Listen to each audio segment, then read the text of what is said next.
إن الحمد لله نحمده ونستعينه ونستغفره ونعوذ بالله من شرور أنفسنا ومن سيئات أعمالنا من يهده الله فلا مضل له ومن يضلل فلا هادي له وأشهد أن لا إله إلا الله وحده لا شريك له وأشهد أن محمدا عبده ورسوله صلى الله عليه وعلى آله وأصحابه والتابعين وتابع التابعين ومن تبعهم بإحسان إلى يوم الدين. يا أيها الذين آمنوا اتقوا الله حق تقاته ولا تموتن إلا وأنتم مسلمون. يا أيها الناس اتقوا ربكم الذي خلقكم من نفس واحدة وخلق منها زوجها وبث منهما رجالا كثيرا ونساء واتقوا الله الذي تساءلون به والأرحام إن الله كان عليكم رقيبا. يا أيها الذين آمنوا اتقوا الله وقولوا قولا سديدا يصلح لكم أعمالكم ويغفر لكم ذنوبكم ومن يطع الله ورسوله فقد فاز فوزا عظيما.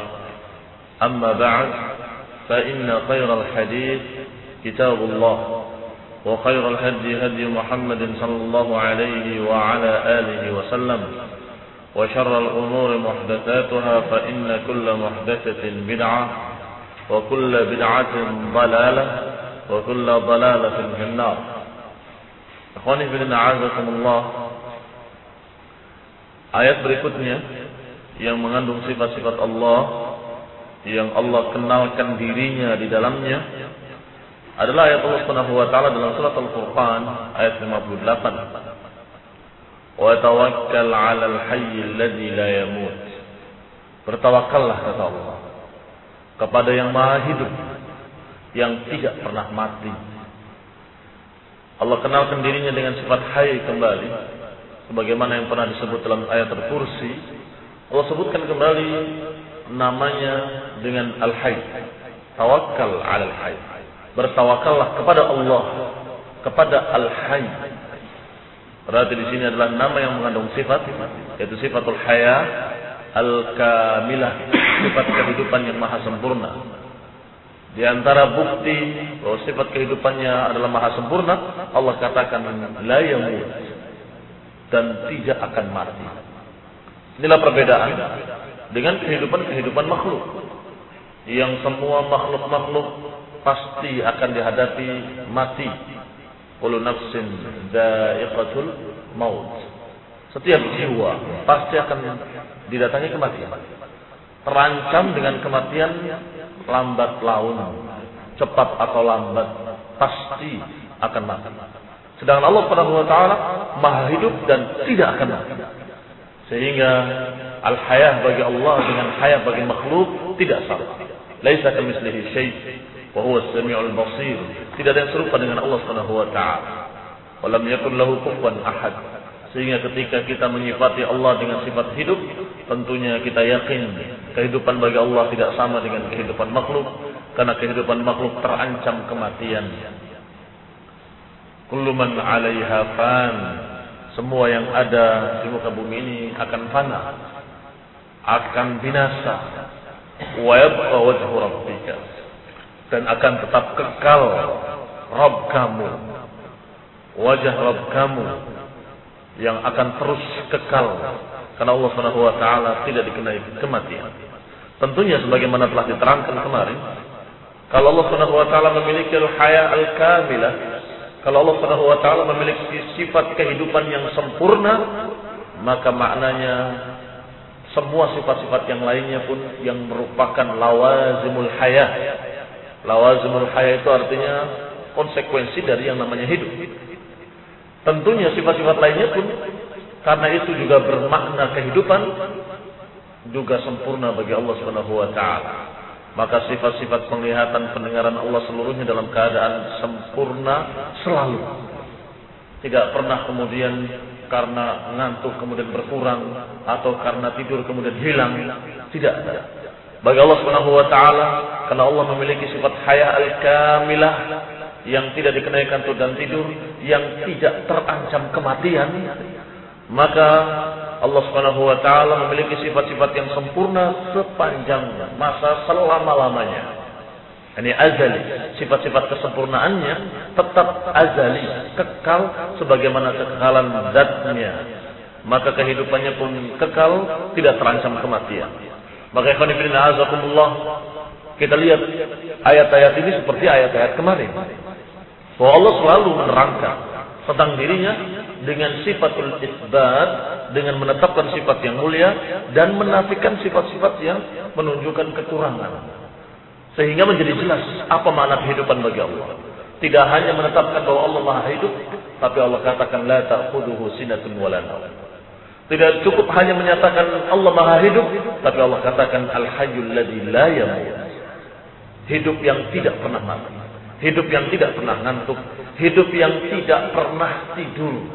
Ini dengan cara seperti ini mengisbatkan sifat-sifat mulia dan menafikan sifat-sifat yang menunjukkan aib dan kelemahan, maka menjadi sempurna ma'rifatullah, menjadi sempurna pengenalan kita para hamba terhadap Allah Subhanahu wa taala. Ayat berikutnya yang Allah terangkan tentang dirinya adalah ayat-ayat tentang al-ilm, tentang ilmu Allah Subhanahu wa taala. Allah berfirman dalam surat At-Tahrim, "Wa huwal alimul hakim." Dan Allah Maha mengetahui dan Maha bijaksana. Di dalam ayat lain surat Al-Hadid, Allah Subhanahu wa taala menyatakan, atau dalam surat Saba Allah katakan, wa huwal hakimul khabir. Allah Subhanahu wa taala Maha bijaksana dan Maha mengetahui. Allah kadang menetapkan Maha mengetahui dengan lafaz Al-Alim yang Maha berilmu. Kadang pula Allah memberitahu dengan lafaz lain, dengan lafaz Al-Khabir. Al-Alim yang berilmu, Al-Khabir yang memiliki khabar. Yani khabar apapun Allah Maha tahu. Berita apapun, dimanapun, kapanpun, Allah Subhanahu wa taala Maha mengetahui. Sedangkan Al-Alim yang kaitannya dengan ilmu, Allah Maha mengetahui ilmu apapun.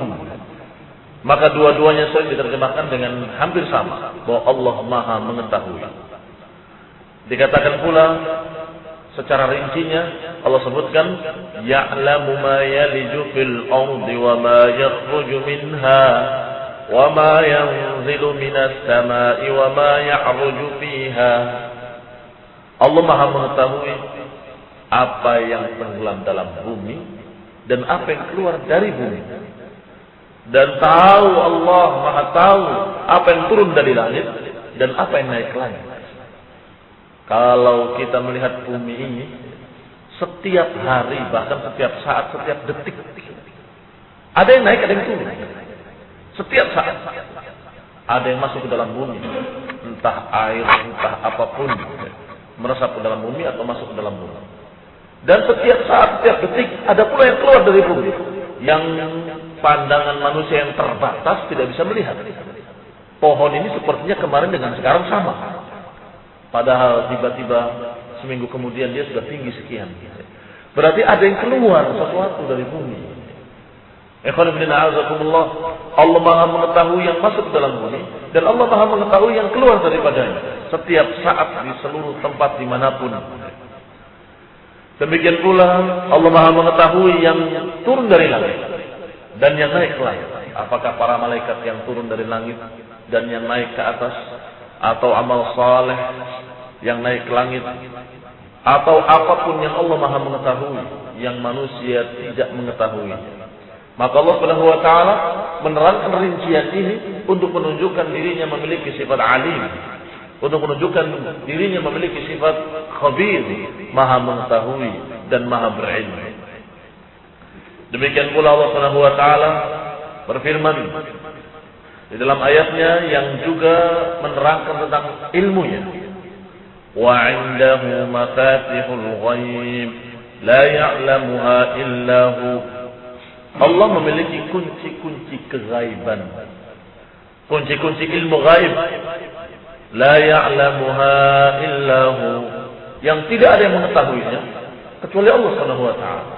Ini pun rincian makna alim, bahwa Allah Maha mengetahui. Di samping mengetahui apa yang masuk dalam bumi dan apa yang keluar, di samping mengetahui apa yang naik ke langit dan apa yang turun dari langit, juga Allah mengetahui kunci-kunci gaib. Ini perkara-perkara yang gaib. Apa di antara pokok-pokok perkara yang gaib? Dikatakan wa ya'lamu ma fil barri wal bahri. Allah mengetahui apa yang ada di daratan dan apa yang ada di lautan. Wa ma tasqutu min waraqatin illa ya'lamuha. Tidaklah satu daun pun jatuh dari pohonnya kecuali Allah Maha mengetahui. Wala habatin fil dhulumatil ardi wala rabbin wala yabisin illa fi kitabin mubin.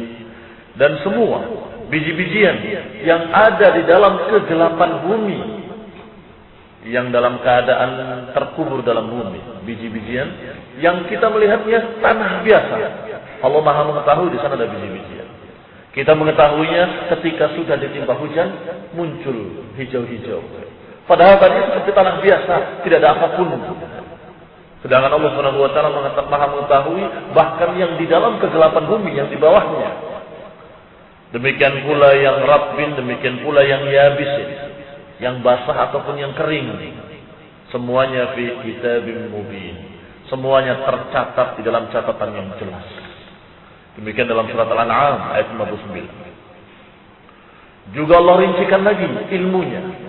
Allah rincikan lagi pengetahuannya di dalam ayat lain. Wa ma tahmilu min unsa wa la tad'u illa bi'ilmih. Dan Allah Subhanahu wa taala Maha mengetahui apa yang dikandung oleh para wanita di dalam rahimnya. Dan wala tad'u illa bi'ilmih, dan tidak pula kapan lahirnya kecuali dengan ilmu Allah. Yang Allah Subhanahu wa taala Maha mengetahui wanita-wanita yang hamil dan bagaimana keadaan hamilnya dan kapan lahirnya kecuali Allah Subhanahu wa taala. Semuanya hanya bisa memperkirakan, tapi kepastiannya Allah yang tahu. Bagaimana keadaan di perutnya? Ibunya sendiri nggak tahu. Padahal berada di perut ibunya, sedangkan ibunya tidak tahu apa yang ada di perutnya, bagaimana keadaannya, bagaimana rambutnya, bagaimana kulitnya, bagaimana nanti jadinya. Nggak ada yang tahu. Maka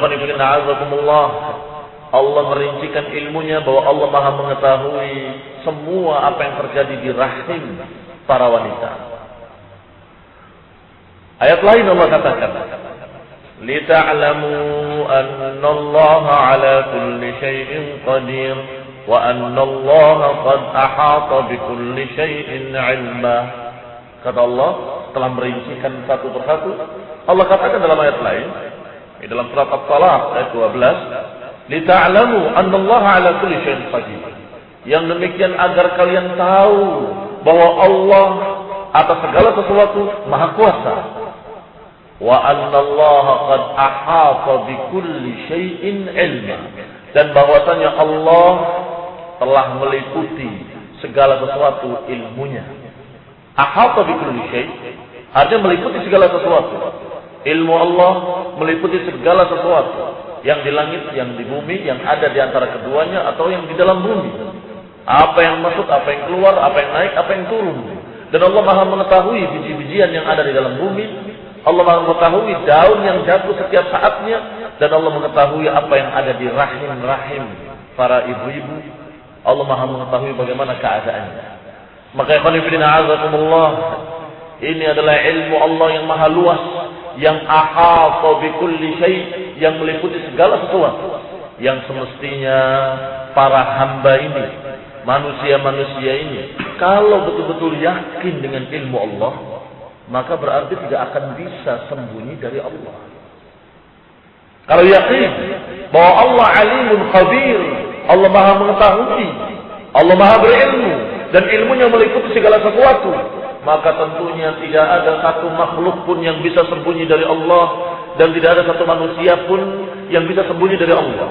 Maka dimanapun manusia-manusia dalam keadaan bermaksiat, itu dia bermaksiat di hadapan Allah. Bermaksiat dalam keadaan di hadapan Allah. Maka Allah katakan di dalam surat Al-Qiyamah yang tadi kita baca, Allah katakan, wa yuridul insanu liyafjura amama. Dan manusia itu menghendaki untuk yafjur, untuk berbuat fujur, berbuat dosa amamahu, di hadapan Allah. Karena sembunyi dimanapun tetap di hadapan Allah. Allah Subhanahu wa taala Maha mengetahuinya. Allah Subhanahu wa taala Maha melihat. Alimun khabir, yang ilmunya ahata bi kulli syai', yang ilmunya meliputi segala sesuatu, maka dimanapun dia berada, dia amam Allah, dia di hadapan Allah. Maka Allah menggambarkan betapa jeleknya manusia-manusia yang asi, yang bermaksiat dengan bahasa bal yuridul insanu liyafjura amamah. Bahkan manusia itu ingin berbuat maksiat di hadapan Allah, ingin menentang Allah di hadapan Allah, ingin melanggar perintah Allah di hadapan Allah. Ikhwan fillah azakumullah, sifat-sifat Allah yang Allah kenalkan kepada kita sesungguhnya memiliki hikmah yang sangat luas.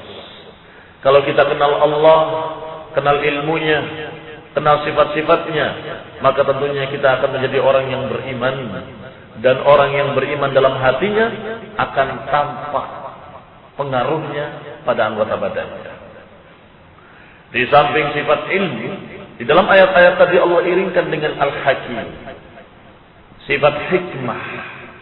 Kalimat hakim diambil dari kata hikmah, yang maknanya adalah la yaqulu wa la yaf'al illa shawab. Yang maknanya adalah Allah tidak berbicara dan tidak melakukan sesuatu kecuali pasti tepat, pasti benar. Fala yaqa' minhu 'abatun wala batil. Maka tidak terjadi dari Allah kesia-siaan dan tidak terjadi dari Allah kebatilan. Rabbana ma khalaqta hadza batilan. Ya Allah, Engkau tidak ciptakan semua ini sia-sia. Semuanya berkaitan, berkeseimbangan, dan masing-masingnya merupakan rantai yang berkait yang tidak bisa dilepas. Yang kalau satu tidak ada, akan binasalah alam semesta ini. Siang tanpa malam akan hancur, tidak ada kehidupan sama sekali. Malam tanpa siang juga akan terjadi kebinasaan, tidak ada kehidupan makhluk-makhluk. Maka Allah Subhanahu wa taala dengan hikmahnya, dengan keadilannya, Allah ciptakan malam dan siang bergiliran. Tulijul laila fin nahar wa tulijun nahara fil lail. Allah masukkan siang ke dalam malam dan Allah masukkan malam ke dalam siang. Allah pergantikan, Allah pergilirkan siang dan malam. Ini semua ayatullahil kauniyah, tanda-tanda kekuasaan Allah yang ada di alam ini, yang merupakan tanda-tanda sifat hikmah bagi Allah Subhanahu wa taala. Bal kullu ma yakhluquhu aw ya'mur bihi fa huwa tabi'un li hikmah. Kalau Allah dikatakan Al-Hakim, yang memiliki hikmah dan maha bijaksana, maka maknanya adalah seluruh yang diciptakan oleh Allah pasti sesuai dengan hikmahnya. Semua yang diperintahkan oleh Allah pasti sesuai dengan hikmahnya. Apa bedanya yang pertama dengan yang kedua? Yang pertama, mayakhluquhu, yang Allah ciptakan, artinya seluruh penciptaan-penciptaan dan seluruh kejadian-kejadian takdir yang Allah takdirkan, itu semuanya pasti tepat. Pasti sesuai dengan kebijaksanaan. Tidak mungkin zalim, tidak mungkin salah, tidak mungkin batil, nggak mungkin kemudian terjadi sesuatu yang tidak seimbang. Ya, ini coba lihat ke langit, kata Allah. Ulangi lagi, lihat lagi, ulangi. Hal tara min futur, apakah kalian melihat futur, kecacatan, ketidakseimbangan? Ikhwan fillah azakumullah. Ini al-khalq. Yang kedua, au ya'mur bihi, atau yang Allah perintahkan. Semua perintah-perintahnya tepat dengan hikmah. Pasti memiliki hikmah dan pasti adil. Berarti ada dua perkara, al-khalqu wal amr. Ala lahul khalqu wal amr. Ketahuilah bahwa al-khalq wal amr dua-duanya milik Allah Subhanahu wa taala. Al-khalq penciptaan segala sesuatu dan termasuk penciptaan kejadian-kejadian. Berarti takdir masuk di sini, di al-khalq. Sedangkan al-amr adalah syariat. Allah menghalalkan yang baik-baik, mengharamkan yang jelek-jelek. Allah Subhanahu wa taala memerintahkan perkara-perkara yang diperintahkan oleh Allah pasti yang baik-baik. Dan Allah larang perkara-perkara, dan pasti perkara-perkara yang dilarang adalah yang akan mengakibatkan jelek bagi manusia, yang akan merugikan manusia, yang akan membuat kekacauan dan kebinasaan manusia. Allah larang semuanya. Yani dihalalkan at-thayyibat dan diharamkan khaba'ith. Ini maknanya hikmah. Ini amr. Allah perintahkan dengan perintah-perintah yang tepat. Allah larang dengan larangan-larangan yang tepat pula. Ini al-amr. Dan ketika Allah menakdirkan perkara-perkara, kejadian-kejadian qada wal qadar, semuanya takdirnya tepat dengan hikmah. Ikhwan fillah a'azakumullah. Ini makna al-hakim, dan Allah sering iringkan al-ilmu dengan al-hikmah. Maka Allah sifati dengan wa huwal alimul hakim, dan Allah Maha Alim dan Maha Hakim. Karena tidak akan terjadi hikmah tanpa ilmu. Tidak mungkin akan tepat dalam menentukan kecuali karena sifat al-ilmu. Allah Maha mengetahui segalanya. Allah Maha mengetahui segala sesuatu. Maka Allah Subhanahu wa taala menciptakan, mengatur dan menentukan syariat dengan tepat pula sesuai dengan ilmunya. Wa qila huwa min fa'ilin bi ma'na muf'il, ma'nahu al-muhkim lil asya'i min al-ahkam. Ada makna lain dari hikmah yang juga tidak salah. Kalau tadi makna hikmah adalah ketepatan, tepat dalam berbicara dan tepat dalam melakukan sesuatu. Maka apa yang Allah takdirkan tepat, dan apa yang Allah katakan dalam Quran juga tepat. Itu hikmah. Ada makna lain dari hikmah, dari kata-kata ihkam, yang artinya mapan, mantap. Muhkim lil asya, yakni menentukan sesuatu dengan betul-betul itqan, sempurna. Fala yaqa fi khalqihi tafawutun wala futur. Maka ketika kita lihat ciptaan-ciptaan Allah, semuanya dalam keadaan muhkam, dalam keadaan mantap, dalam keadaan tidak pernah ada kesalahan sedikit pun. Ini juga makna hikmah. Dan kedua-duanya memang merupakan sifat Allah. Allah Maha bijaksana. Perbuatannya, ucapannya selalu tepat. Qada dan qadarnya selalu tepat. Dan perintah syariatnya selalu pas. Dan juga Allah Maha Hikmah dengan makna kedua, bahwa Allah Subhanahu wa taala ciptaan-ciptaannya sempurna. Ciptaan-ciptaannya betul-betul mantap, mapan. Ciptaan-ciptaan yang Allah ciptakan semuanya dalam keadaan tidak pernah ada kekurangan, tidak pernah ada kesalahan. Semuanya memang Allah kehendaki dan Allah jadikan sebagai perkara yang sempurna. Wala yaqa fi tadbirihi khalalun aw ittirab. Dan dalam pengaturan alam semesta juga tidak pernah ada khalal, cacat, atau ada ittirab, ada kegoncangan. Maka ikhwan fillah a'azakumullah, kalau kita melihat gunung runtuh, na'udzubillah min dzalik, atau melihat bumi terbelah, atau melihat sekian kerusakan-kerusakan, maka itu pun bukan tidak sengaja. Allah bikin bumi bagus, ternyata wah rusak, bukan demikian. Allah bikin gunung dengan mantap, tiba-tiba aduh rusak karena meletus. Bukan demikian. Tetapi Allah sengaja menakdirkan demikian karena hikmah di balik itu yang juga tepat. Di mana yang meledak? Siapa yang jadi korban? Itu pun sudah dengan hitungan yang paling adil. Sudah dengan ilmu Allah yang Maha mengetahui siapa yang paling pantas ditimpa dan siapa yang tidak. Siapa yang memang Allah kehendaki untuk diazab, dan siapa yang Allah uji, dan siapa pula yang Allah selamatkan. Ikhwan fillah a'azakumullah. Jadi jangan dikira semua itu terjadi dengan ketidaksengajaan, artinya ciptaan Allah tiba-tiba rusak. Bukan demikian. Tetapi Allah Subhanahu wa taala memang sengaja menakdirkan perkara-perkara tersebut, dan Allah Maha tahu, Maha mengetahui hikmah di balik itu. Pasti Allah mengetahui hikmahnya, dan pasti ada hikmah di balik itu. Demikian ikhwan fillah a'azakumullah. Berarti Allah Subhanahu wa taala memiliki nama-nama yang disebut dalam ayat-ayat tadi. Al-Alim itu nama Allah. Al-Khabir itu juga nama Allah. Dan juga Al-Hakim itu nama Allah. Al-Alim maknanya yang memiliki sifat ilmu. Al-Khabir yang memiliki sifat khabar, maha mengetahui.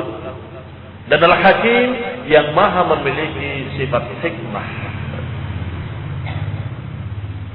Dan Allah Subhanahu wa taala menyebutkan rincian-rincian tadi sudah kita bahas di dalam ayat-ayat tadi bahwa Allah mengetahui dan maha mengetahui segala perkara dan Allah sebutkan secara rinci. Wallahu taala a'lam bis-shawab. Subhanakallahumma wa bihamdik asyhadu an la ilaha illa anta astaghfiruka wa atubu ilaik. Wassalamu alaikum warahmatullahi wabarakatuh.